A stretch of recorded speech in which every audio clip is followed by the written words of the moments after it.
Hi folks, Dan Bird here on Sunday. I did not do a video on Friday because I was on the road. I'll show you that in a minute. And this is going to be a quick one today. So I will try to do these as I can on this two more weeks left of our road trip. I can't guarantee that I can do it, but I'm going to try to each day. So let's just do a quick review of what happened Friday in the market. But before I do that, let me show you where I am. So here's so far on our trip. So we started down here in Florida and oops,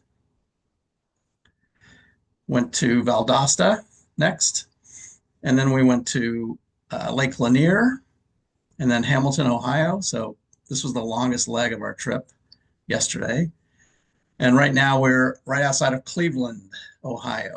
So we're leaving today and heading to Maryland next. So we're heading east and starting our trip back south again. So that's where we are right now. So anyone that's been on this route or is on the prospective route coming up to Maryland, basically right around Frederick, Maryland, if anyone knows what that is, just below Gettysburg, Pennsylvania. That's where we're heading today. So that's our trip. So the next slide, I want to show you, I did have a request to show this slide each day, and this is as of the 25th. So this is as of Friday. And you can see this is how it's tracking with 2022. 2025 is in red, 2022 is in purple and or pink. And right now, we had a 12% rally in 22 at about the same time. So this particular trend started about 5 or 6 weeks after the one in 22 started. 22 started right in the beginning of January. This one started about the middle of February. So this was the 12% rally in 22 right here. And this is the one that mirrors that so far. Now, if we get to this line right here, that will be 12%. And then we'll see what it wants to do. Is it going to get rejected and go back down like it did in 22 and make it actually make a lower low? Or will it bust through and that is it? That will be the low and we'll continue to head higher from there. We shall see. We'll know that probably next week. We'll probably know it. I wouldn't be surprised to see things go a little bit sideways into next week. And then next Friday, we have the jobs number coming up, which I'll show you something on that here in a second. So that's where we are right now. Let's go back and take a look at the website. The disclaimer, of course, I'm not a financial advisor, so this is all for educational purposes, and you need to make your own trading decisions. So let's go to the homepage, and the first thing that you'll notice, and I said this on Thursday when I did the video, I said on Friday we're probably going to get a spike in the chart, and that's exactly what we got. You can see right here, it's going vertical right now. So lots of short-term bullish signals. If we go to the market bias matrix, you can see where all those bullish signals are. So this is made up of indexes, sectors, industry groups, intermarket relationships, commodities, metals, and currencies. All of this in a short-term, medium-term, and long-term basis. And finally, all of these things, the percentage of these that are bullish rolled up into an overall bullish indicator right here, which is at 39% today. And that's what makes up this chart. But what you can see very quickly is two of the indexes, the only one that didn't turn bullish was the Dow, but it will soon. But all of these that have squares around them just happened on Friday. You can see how many of those turned bullish on Friday.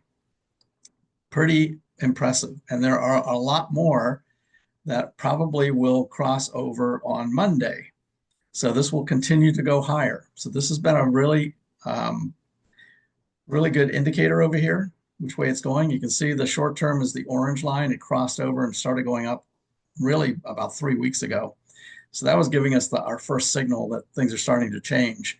But it's really clear right now on the day over day, week over week trend. You can see these are continuing to turn green. So the way these turn green is it has to be higher day over day and it has to be higher week over week. And that's what turns it green. So if that stays like that, if it keeps going up, then they will continue to be green. You can see the long term, though, is red, and it's been red for a while, but that's the one that takes the longest time to turn. So that's not surprising that the long term is red right now. It will change as these start to change. So that's what everything looks like so far. If we go to the dashboard, And you can see right here, this is the Dow. The Dow was up. S&P 500 was up for the day. The NASDAQ 100 was up. Everything was up on Friday. That's just confirming the uptrend. Bonds, the 10-year dropped a little bit. So the 10-year actually went down, which is good. It's a good sign. The dollar basically went up slightly, just went kind of sideways. Commodities, gold. Gold had been in a downtrend and it sold off a little bit on Friday as well, came back towards the end of the day. But gold has been steadily going down as the market's starting to come back up. Crypto, of course, Bitcoin is just treading water. Bitcoin just going sideways. We'll look at that again in a minute. On the sectors, you can see the aggressive sectors, all three of them are at the top on Friday. And the ones at the bottom, you've got utilities and staples and real estate. Those are the three most defensive. They're near the bottom, with financials and materials all the way at the bottom. And even though we had a pretty good day Friday, the advancers versus decliners are really not that impressive. There weren't a lot of advancers contributing to that move higher. So it would not surprise me to see the market take a break right about here and maybe go sideways, consolidate for a little bit before it makes another move.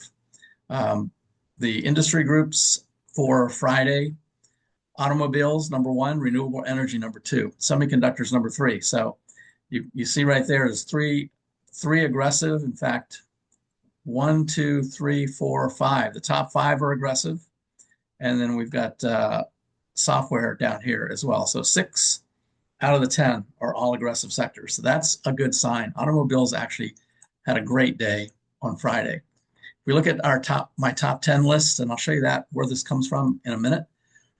You can see some of them over here. Here's a gold stock, gold mining stock. Right, actually, that's on the bottom side. Let's look at the top ones. So VeriSign was up 20%. This is just for Friday. Palantir up 4.6%, up $5. NXT up 3%. The next level here, we see CrowdStrike. CrowdStrike is in the top 20. TGTX in the top 20. Spotify is up there. So all of these made it into the top 10 this week, which I'll show you in a minute. So those are good ones to keep an eye on. Now let's actually just take a look at automobiles real quick. If we go to the website, to the charts page, and look at the industry groups, you can see the industries here. I have not updated these for the week yet. I'm going to try to get that done maybe tonight. But if we look at automobiles, which were in the bottom 10 last week, we'll take a look at the stocks on Friday that made up this group. So Tesla right here was up almost 10% just on Friday. Rivian up 4% on Friday. Lucid down here up 2% on Friday. So those are the ones that were at the top of the list. Stellantis down here up about 1%. If we look at this on a weekly basis, now we see Tesla is number 4, up 18% for the week. Stellantis up 18% for the week. So automobiles, especially EVs, are making a nice comeback. General Motors down here up almost 6% for the week. So that's one way you can check to see which of these industry groups are doing well and what the stocks inside of them are. This little box next to each of the industries here. You can just click on that and it will show you the stocks, and then you can sort it by year to date or weekly or just for the day if you want to. All right, so let's go back to the dashboard, and everything right now looks pretty good. If we go to the end of the list, we can see T-Mobile actually dropped quite a bit. I think they might have reported. So they had a big down day. They had been actually in the top 10 for a while. Big down day for T-Mobile. Gilead Sciences was down. Nothing else there that jumps out at me. If we go back, and I'll show you where the top 10 list comes from. So this is updated each week. I have updated almost everything except for the IBD 50. I haven't finished that yet. Still working on it. But all the rest of these are in the top 10. So the left-hand column are the top 10 relative strength. So these have to outperform their own peer group, their own industries by 10% or more. And they have to outperform the S&P by 7% or more.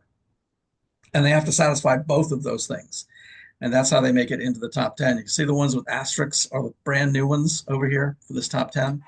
These, the next column are the ones that have beat earnings and revenues in their last report. You see Palantir's on there too. Palantir's on three of them, two of them so far. I don't know yet about the IBD 50. It could also appear over here. And if it does, it will get a green light. So you can see root is green on three of them. If it's in all three columns, ALC will drop out. It will drop out of the relative. Even in addition to that, down below are the top 10 large cap stocks right here, top 10 mid cap stocks, and the top 10 small cap stocks. And these are updated. These have been completed this week. You can also see the asterisks are the brand new ones that were just added to the top 10. You can see Eli Lilly is right there for large cap performers. For mid cap, you can see ELH Celsius is in there. And then for small cap holdings, TGTX, which has been in the top 10 in both on the list up here and the list down here multiple times, but it's re-entered again this week. And if you click on any of these, you'll get the chart for it. So there's TGTX. You can see what it looks like. It had a huge hammer right there. So that was a great time to get in. And it's moving up and still looks very strong. The rest of the market looks pretty strong right now as well. So we'll see how those continue to improve. Now, what I do each week as I create these lists is I move anything that's moved out of the list into a chart list called previously in the top 10. Because just because it drops from the top 10 doesn't mean it's not a good stock. It just means it might be number 11 or number 13. But all of those are good ones to keep track of in a watch list and see what they do, even create scans against them. So when they pull back, that's the time to buy them because they have been strong in the past. They've made the top 10s. All of those can now be found in this chart list right here. This is a CSV file. You can download it into any other platform. I have not updated it yet, but I will before the end of the weekend. But last week, there are 310 stocks in here. These are all the ones that had been on the top 10 before.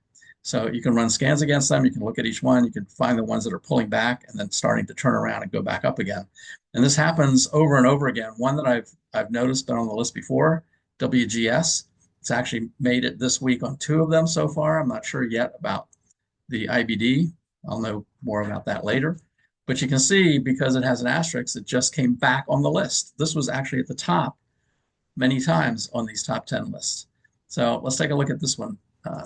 I'll show you what the chart looks like. So there you go. So this is what you would be looking for. Anything that had been on the top list consistently comes up, consolidates, came down, and then took off again, consolidated, came down, took off again. So it's starting to move up again. So those are all strong stocks. It's great to watch when they pull back and get in them because they probably will make another run much higher. All right, so the last thing I want to touch on before I close out today is we'll look at the bottom finder chart real quick for the NASDAQ 100. And you can see right here, the percent of stocks above the 20 right now as 74 of them. 74% now are above the 20-day. Right back here when the market made a low, this is why I call this the bottom finder because it literally finds the bottom. This vertical line right here was the bottom. It actually had 0 stocks above the 20%, above the 20-day moving average right here. That is not sustainable. That means everybody has sold, and usually that's when the market turns around. Now you can see here that it has an uptrend line on all of these. So these are trending up. One person said, is there a negative divergence? Is that something that is a cause for alarm?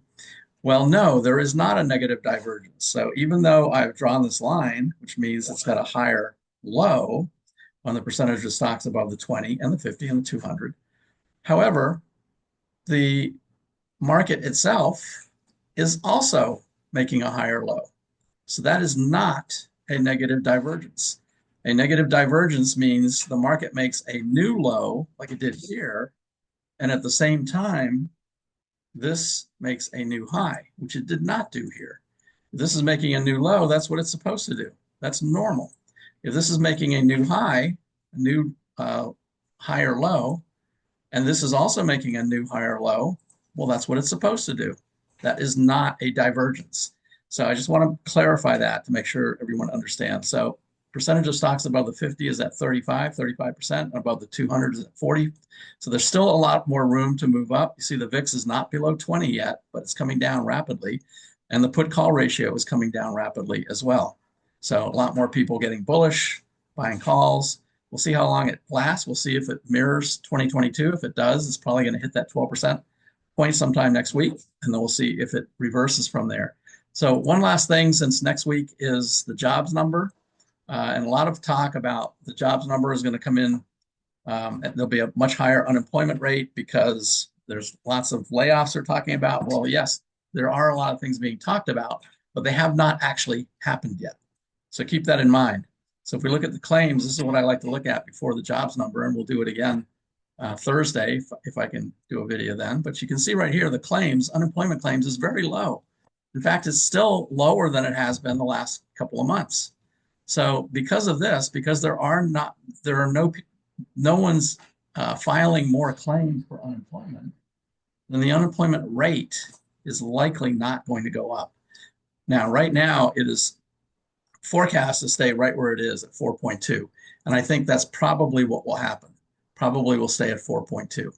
So because of this right here, we'll look at it again. You can see there's two more data points that have not been added in here yet, one for last week and then one for next week. But I don't expect this to spike up that high. So I don't expect the unemployment rate to go up either. So keep that in mind for next week. So all of these can be found on the website, breakpointtrading.net. The link for the YouTube channel is right there. There's a special going on from Stock Charts. If you're interested in signing up for Stock Charts, you can go right here at the top of the website, click on this button right here. And Stock Charts is offering right now 2 months for free if you sign up. If you do sign up for a brand new one and you use my email address as a reference, then I will get 1 month at no charge, but you don't need to do that. It's up to you. I'd appreciate it if you did, but no need to. Stock Charts is a great platform. It's where all of my charts in here come from. And even on the chart list and scans page where I create scans for you, you can actually copy and paste the scans and paste them right into your own Stock Charts platform. Where you can click on my chart styles and use those and put it right into the Stock Charts platform. But of course, you have to have Stock Charts in order to do that. All right, that's it for today. Thanks for watching. Please like and subscribe. And I will try to do one again on Monday. We'll see what the market does over the weekend. So thanks, everyone, and be safe.